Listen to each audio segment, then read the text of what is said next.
Kahit ang pambato ng administrasyon na si Congresswoman Leni Robredo, aminadong bad trip din sa problema sa traffic.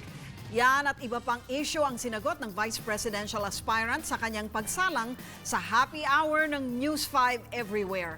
Umaksyon si Trish Roque.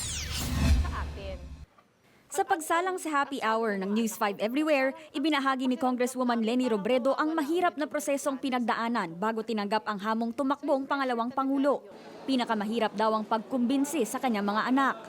Ang sabi ng mga anak ko, parang ang pakiramdam namin, parang nawawala ulit yung eroplano ni Papa. Kasi nung nawawala yung plane ni Papa, parang we already knew that something bad might have happened.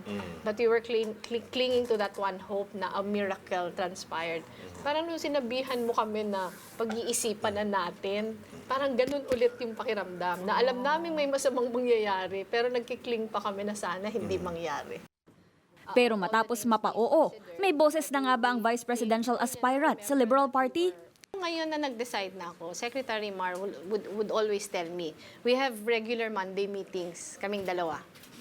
Yung Monday mornings, magkasama kami, pinag-uusapan. Parati niya akong ine-encourage na sabihin kung anong gusto ko, punahin kung anong dapat kong punahin.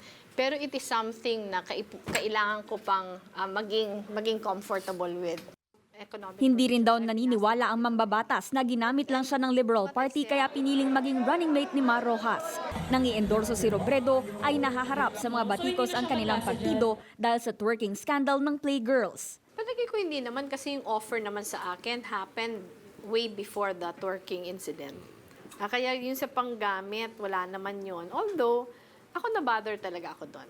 And my children and I, pati yung mga anak ko, even discussed this with Secretary Mar during the dinner that we had before the announcement.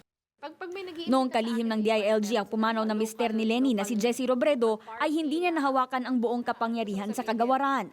Pero ayon sa byuda, hindi raw naramdaman ng kanilang pamilya na nait sa puwera ang kanyang mister sa Administrasyong Aquino. Yung sa asawa ko, kahit ganun ka-imperfect yung sitwasyon, tiningnan niya pa din yun na opportunity na kahit hindi buo yung responsibilidad na binigay sa kanya. Yung opportunity lang na may buwelo siya sa pag-asikaso ng local government part. Ang laking bagay na nun para sa kanya. Sa ngayon, nakatutok daw ang mambabata sa pagpapakilala lalo't malalakas ang kanyang kalaban sa pagkabisi. Si Secretary Mar, wala na siyang problema sa awareness. Ako talaga ang baba ng awareness ko. I think the latest Pulse Asia survey says that my awareness is only 67%, and that's too low for something as big as the vice presidency. Hindi sa akin makakatulong kung magde-depend lang ako kay Secmar. Kailangan nagpapakilala ako on my own. Bagamat kabilang sa partidong may makinarya, hindi raw pabor si Robredo sa kalakaran na pwede ang maagang pangangampanya. Sabi ni Robredo, wala pa siyang campaign ad na siya mismo ang nagpagawa. Gusto sabihin, yung batas natin is not working because everyone is finding a way to circumvent the law. It's favoring candidates with the most money. Kasi kung hindi mo binibilang yung expenses before the elections, yung walang pera won't stand a chance. Nagisa ng happy hour panelist ang kongresista sa iba't ibang issue. Sang-ayon ba kayo sa absolute divorce? Ako alam mo, nag-shift na yung paniniwala ko. Ano ba yung dati? When I was still with Saligan, wala pang Republic Act 9262, I was for divorce. Umiba yung position ko nung naipasa na yung Republic Act 9262, yung Anti-Violence Against Women and Children. Pagdating sa sektor ng transportasyon, kumbinsido ang manok ng administrasyon na marami pang dapat ayusin.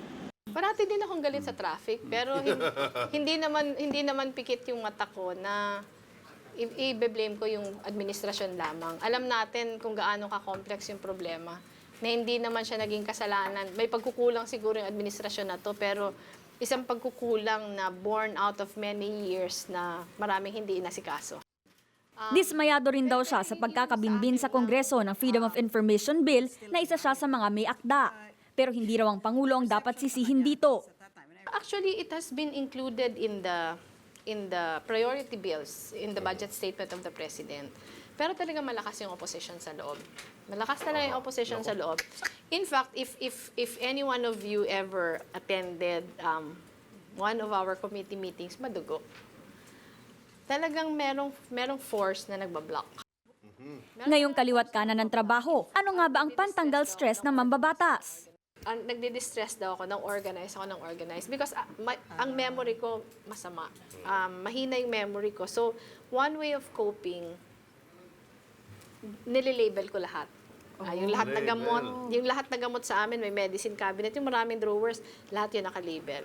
Sa happy hour, pwedeng magpaabot ng tanong ang netizen. Tanong ng isa, may balak pa bang muling mag-asawa ang mambabatas? Hindi na. Palagay ko wala namang manliligaw pag hindi tayo nag-encourage, di ba? Pero ang sabi niyo, ma'am, kinakausap niyo si sekretary.